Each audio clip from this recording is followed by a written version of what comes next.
नमस्कार, मैं रत्न सेन भारती। आज हम बात करेंगे शिक्षकों की नियुक्ति को लेकर।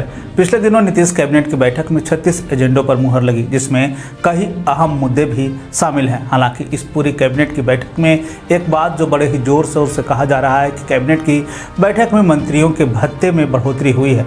बता दें कि पहले विधायकों, विधान पार्षदों के बाद अब मंत्रियों के भत्ते में 30,000 रुपये महीने में बढ़ोतरी की मंजूरी मिल गई है।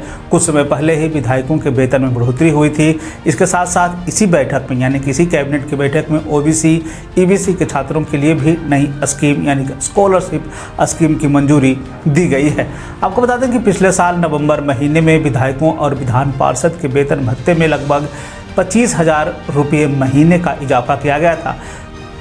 किसी भी विधायक को सालाना 4 लाख रुपए का रेलवे और हवाई यात्रा कूपन देने का भी फैसला किया गया था। इतना ही नहीं, विधायकों और विधान पार्षदों को गाड़ी खरीदने के लिए भी दी जाने वाली जो राशि है उसमें ज़बरदस्त इजाफा करते हुए उस राशि को 25 लाख रुपये कर दिया गया था। इतना ही नहीं, कुछ होने के बाद अब एक बार फिर से बिहार सरकार ने अपनी कैबिनेट की बैठक में मंत्रियों के भत्ते में भी इजाफा किया है। इधर विधायकों और मंत्रियों के भत्ते में बढ़ोतरी हो रही है और बिहार में शिक्षक नियुक्ति की प्रक्रिया अधर में लटका हुआ है।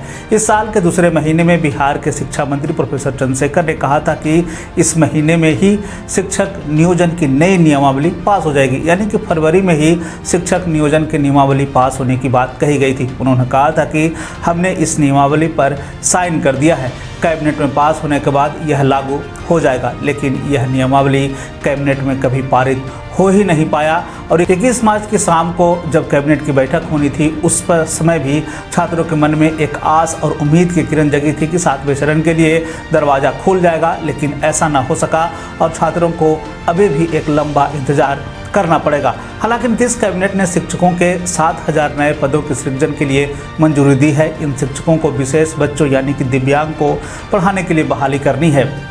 शिक्षा विभाग जल्द ही इसकी नियुक्ति के लिए आगे की कार्रवाई करेगा। पिछले दिनों नीतीश कैबिनेट की बैठक में 36 एजेंडों पर मुहर लगी, जिसमें कई अहम मुद्दे भी शामिल हैं। हालांकि इस कैबिनेट की बैठक में ओबीसी और ईबीसी की नई छात्रवृत्ति योजना का विवरण भी लोगों के सामने साझा किया गया। बिहार के एक कैबिनेट मंत्री ने मीडिया से बात करते हुए कहा कि ओबीसी और ईबीसी छात्रों के लिए केंद्र की ओर से छात्रवृत्ति योजना चल रही है। केंद्र सरकार शुरू में 100% सपोर्ट करती थी, बाद के समय में केंद्र ने इसे बदलकर 60-40 का रेशियो कर दिया। केंद्र ने इस योजना में अपने योगदान पर एक लिमिट तय कर दी। इसके शेयर में जो है लगभग 20% की कमी देखी गई। कैबिनेट मंत्री ने यह भी कहा कि केंद्र के हिस्से में धीरे धीरे कमी को देखते हुए सीएम नीतीश कुमार ने राज्य से नई स्कॉलरशिप स्कीम शुरू करने का फैसला किया है। जानकारी के मुताबिक पहले ओबीसी, ईबीसी छात्रों के लिए स्कॉलरशिप योजना समाज कल्याण विभाग के तहत आती थी, लेकिन नई योजना शिक्षा विभाग के दायरे में रहेगी। छात्रवृत्ति की राशि डायरेक्ट बेनिफिट अकाउंट के तहत लाभार्थियों के बैंक खाते में जमा की जाएगी। इस पूरी छात्रवृत्ति को लेकर एक नया जो अपडेट है वो आने वाले दिनों में सामने आ पाएगा।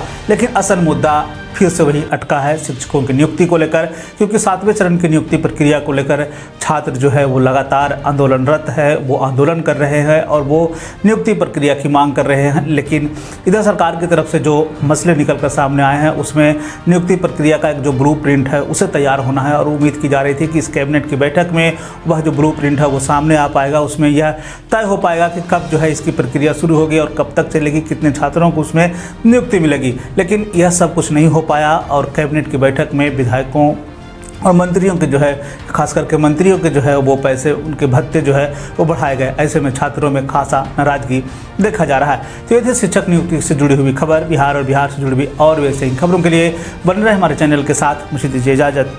धन्यवाद।